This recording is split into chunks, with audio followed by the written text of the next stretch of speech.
வாழ்க வளமுடன். எல்லாருக்கும் வணக்கங்க நண்பர்களே. இந்த பதிவில் நம்ம பார்க்கக்கூடியது மிதுன ராசியில் பிறந்த நண்பர்களுக்கு எந்த ராசிக்காரங்க பாதகாதிபதியாக வருவாங்க. பொதுவாக நல்ல விஷயங்களை நம்ம தெரிஞ்சுக்கிறோமோ இல்லையோ ஜாதகம் பார்த்து எந்த நேரத்தில் நமக்கு நேர காலங்கள் கெடுதுன்றதை நம்ம தெரிஞ்சுக்கிறோம். அதுக்கு தகுந்த மாதிரி நம்ம தயார்படுத்திக்கிறதுக்கு. அந்த மாதிரி நல்லவங்க யாருன்றது தெரியாமல் கூட இருக்கட்டும், தப்பில்லை. கெட்டவன் யாருன்றது நம்ம தெரிஞ்சுக்கிடணும் இல்லை. அப்போது மிதுன ராசியில் பிறந்த நண்பர்களுக்கு யார் பாதகாதிபதியாக வருவாங்க, யாருடன் சேர்ந்து பிஸ்னஸ் பண்ணணும், யாரை கல்யாணம் பண்ணிக்கணும் அப்படின்னு தெரிஞ்சுக்கிறோமோ இல்லையோ, யாரு கூட சேர்ந்து பிஸ்னஸ் பண்ணக்கூடாது, யாரை கல்யாணம் பண்ணிக்கக்கூடாது, யாருக்கிட்ட குடுக்கல் வாங்கலை வச்சுக்கக்கூடாதுன்றதெல்லாம் பார்த்துக்கிடணும்.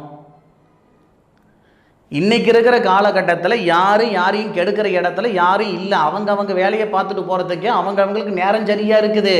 ஆனால் நம்ம ராசிக்கு ஜோதிட ரீதியாக சப்போர்ட் பண்ணுறவங்க ஒருத்தர் இருப்பாங்க, கஷ்டப்படுத்துகிறவங்க ஒருத்தர் இருப்பாங்க. அது அவங்களுடைய அந்த அந்த அந்த கிரகத்துடைய அமைப்பு அந்த மாதிரி. மிதுன ராசி அப்படின்னா காலச்சக்கரத்துக்கு 3வது பாவகம், ராசி அதிபதி புதனாக வருவார். மிதுன ராசிக்கு 6வது பாவகமாக வரக்கூடிய விருச்சிக ராசிக்காரங்களால் 100% பாதகம் ஏற்படும். மிதுன ராசிக்கு 6வது பாவகன் சொல்லக்கூடிய விருச்சகம், மிதுன ராசியில் நீங்கள் ஆணாக பிறந்தாலும் சரி அல்லது பெண்ணாக பிறந்தாலும் சரி, விருச்சிக ராசிக்காரங்களை திருமணம் பண்ணால் கண்டிப்பாக விவாகரத்து கன்ஃபார்ம். காதலிக்கிறனுங்க, காதல் வரைக்கும் தான் இருக்குமே தவிர கல்யாணம் வரைக்கும் முடியாது. மீறியும் செஞ்சுக்கிறேனுங்க கல்யாணம், மீறியும் நான் வீம்புக்கும் வீரியத்துக்கு சூரியன் முழுங்குற மாதிரி நான் செஞ்சுக்கிறேன்னா காலம் பூரா கஷ்டப்படுற மாதிரி ஒரு சூழ்நிலைகள் உருவாகும்.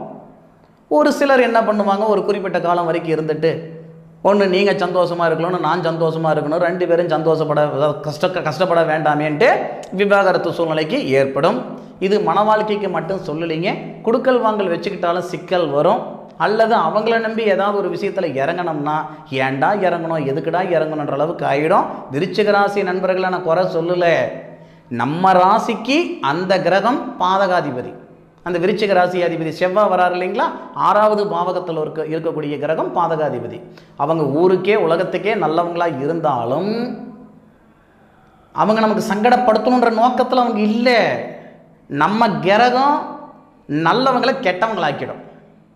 அதனால் விருச்சிக ராசிக்காரங்களோட சேர்ந்து பிஸ்னஸ் பண்ணுறேன், குடுக்கல் வாங்கல் வச்சுக்கிறேன், திருமணம் பண்ணிக்கிறேன்னா யோசனை பண்ணி செய்யுங்க, பண்ணுங்க.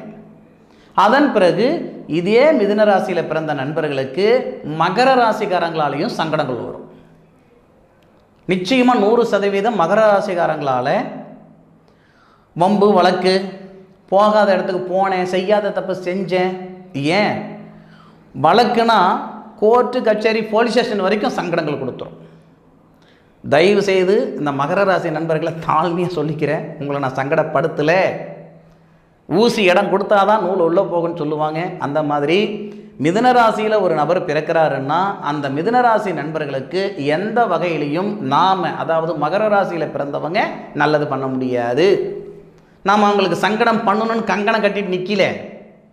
நம்ம நேரமோ அவங்க நேரமோ அவங்களுக்கு பாதகத்தை ஏற்படுத்திடும், அவங்களுடைய சங்கடத்துக்கு நாம் காரணமாகிடுவோம். யார்? மகர ராசியில் பிறந்தவங்க.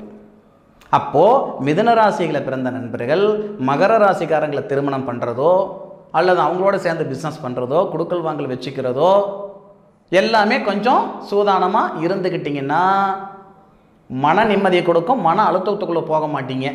இல்லைன்னா எல்லா விதத்துலேயும் பிரச்சனைகள் கொடுக்க தான் செய்யும். இன்னும் ஒரு சிலர் இருக்காங்க, மிதுன ராசிக்கும் மகர ராசிக்கும் திருமணம் பண்ணிக்கிட்டவங்க, கணவன் மனைவியாக இருக்கிறவங்க. கல்யாணத்துக்கு முன்னாடி இதில் யார் பெண்ணோ, பெண்ணுக்கு சொல்கிறேனுங்க, ஆணுக்கு கிடையாது, பெண்ணுக்கு சொல்கிறேன். மிதுன ராசியில் ஆண் பிறந்து மகர ராசியில் பெண் பிறந்திருந்தாலும் சரி, அல்லது மிதுன ராசியில் பெண் பிறந்து மகர ராசியில் ஆண் பிறந்திருந்தாலும் சரி, அந்த பெண்ணுக்கு தான் சங்கடம் வரும். அப்படி என்னையா சங்கடம் வரப்போகுதுன்னா உடல் ரீதியாக பல விதமான தொந்தரவு கொடுக்கும். கல்யாணத்துக்கு முன்னுக்கு தலைவலி கூட மாத்திரை போட்டிருக்க மாட்டாங்க, கல்யாணத்துக்கு அப்புறம் வேலைக்கு 4 மாத்திரை போடுவாங்க. வேலைக்கு 4 மாத்திரை அப்படின்னா 12 மாத்திரையாகி போயிடும். காலையில் ஒரு வேலை, மதியத்துக்கு ஒரு வேலை, நைட்டுக்கு ஒரு வேலை. அப்போது சாப்பாடு சாப்பிட்றது தவறமோ இல்லையோ, தவறுமோ தவறாதோ மாத்திரை சாப்பிட்றது தவறாது.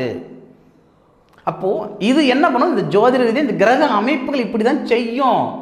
இல்லை நான் என் கணவர் மிதுன ராசியில் பிறந்தாங்க, நான் மகர ராசியில் பிறந்துக்கிட்டு இருக்கிறேனுங்க, நீங்கள் சொல்கிறதெல்லாம் கிடையாது, நான் நிம்மதியாக இருக்கிறேனுங்க, மகிழ்ச்சியாக இருக்கிறேனுங்க, கமெண்ட்டில் சொல்லுங்கள்.